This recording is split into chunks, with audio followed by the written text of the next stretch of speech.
بسم الله الرحمن الرحيم الحمد لله رب العالمين اللهم صل على محمد وآل محمد السلام عليكم ورحمة الله وبركاته.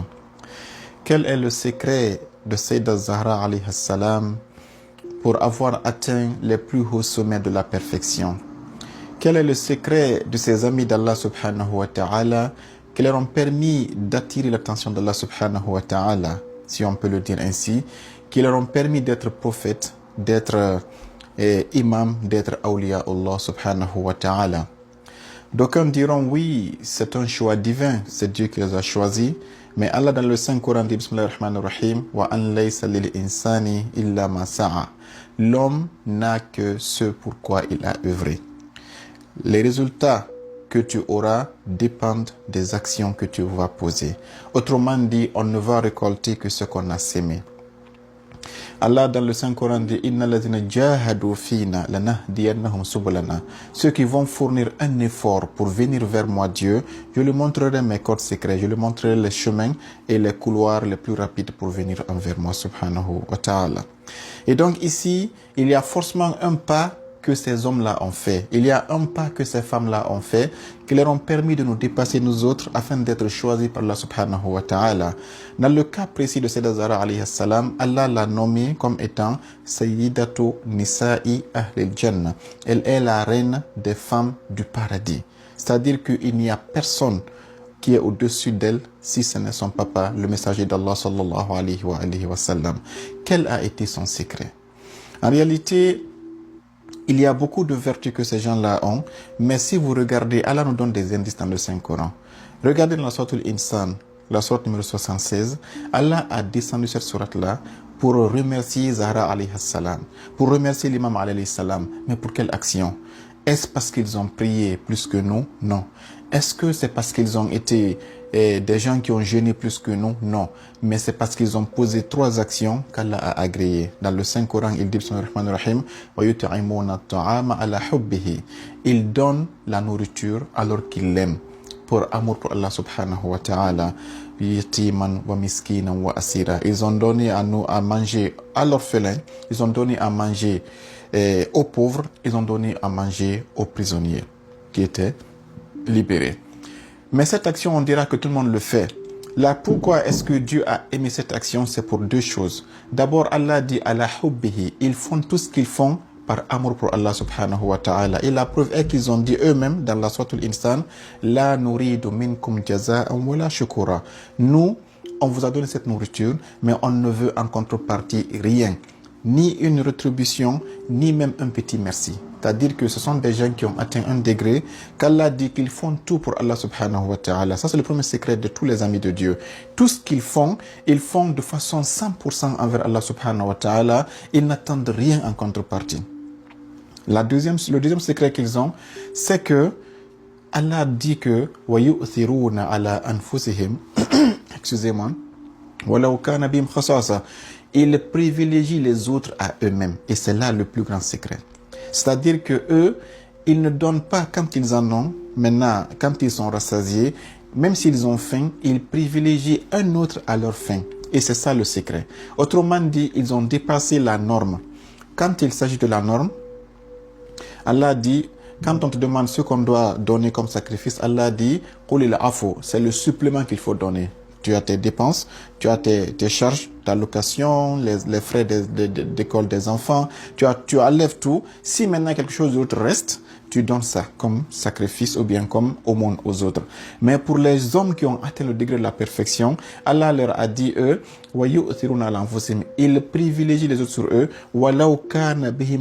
même si eux, ils seront en difficulté par après. Vous comprenez un peu la différence? C'est-à-dire que eux, ils ne donnent pas quand ils sont rassasiés, même si eux, ils vont souffrir de soif, ils vont souffrir de faim, ils préfèrent donner à quelqu'un d'autre lorsque la personne se présente. Sayyidat Zahra alayhi salam était à jeûne avec son mari, l'imam Ali. Au moment qu'ils voulaient rompre le jeûne, le premier jour, un yatim est venu, un orphelin. Ils ont préféré ne pas rompre le jeûne, boire un peu d'eau, ça suffit, mais la nourriture qu'ils avaient préparée, ils donnent ça à ce yatim. Ils jeûnent le lendemain aussi. Le deuxième jour, au moment de la rupture du jeûne, Allah amène un miskin, un pauvre. Il lui donne aussi ce repas. Le troisième jour, il continue à jeûner avec seulement de l'eau. Il continue à jeûner et lorsqu'ils veulent couper le jeûne, c'est un homme qui était prisonnier de guerre qui sort et qui dit, je ne connais personne ici et j'ai faim, je n'ai pas mangé depuis 2 jours. Il lui donne à manger. Allah était tellement content de ce geste de Sayyida Zahra alayhi salam qu'il a révélé une sourate tout entière, Souratul Insan, où il a décrit leur paradis, mais de façon exceptionnelle. Allez lire cette sourate, si c'est en français, en arabe, en anglais, vous allez découvrir combien de fois Allah a aimé cette famille qu'on appelle Imam Ali, Sayyida Zahra, Imam al-Hassan, Imam al-Hussein alayhi salam. Donc ça veut dire que ces gens-là, s'ils ont atteint le 3e degré, parce que ça, le 3e degré, il y a ces 3 degrés sur la sourate al-Waqi'a.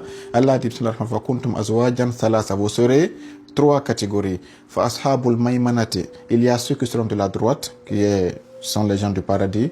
Wa ashabul mash'amati, il y a ceux qui seront de la gauche, qui vont aller en enfer.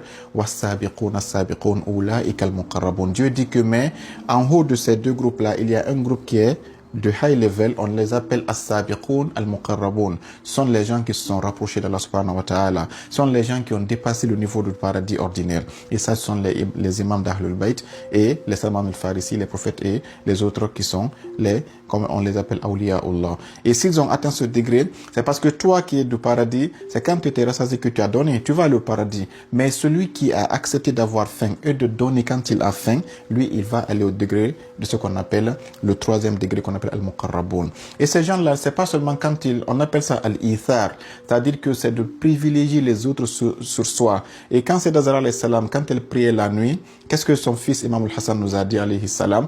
Il dit, je m'arrêtais à côté de la porte, j'étais encore enfant, je voyais ma mère prier pendant toute la nuit et je la voyais lever les mains, pleurer devant Allah, en train d'implorer Dieu, mais elle ne demandait rien pour elle-même. Tout ce qu'elle demandait, c'est de citer le nom de ses voisins et de dire, Dieu, mon tel voisin est malade, guéris-le, tel voisin a un problème d'éducation, aide-le, tel voisin a un problème de mariage, aide-le. Elle citait tous les voisins jusqu'au matin, mais elle ne disait rien pour elle ni pour ses enfants.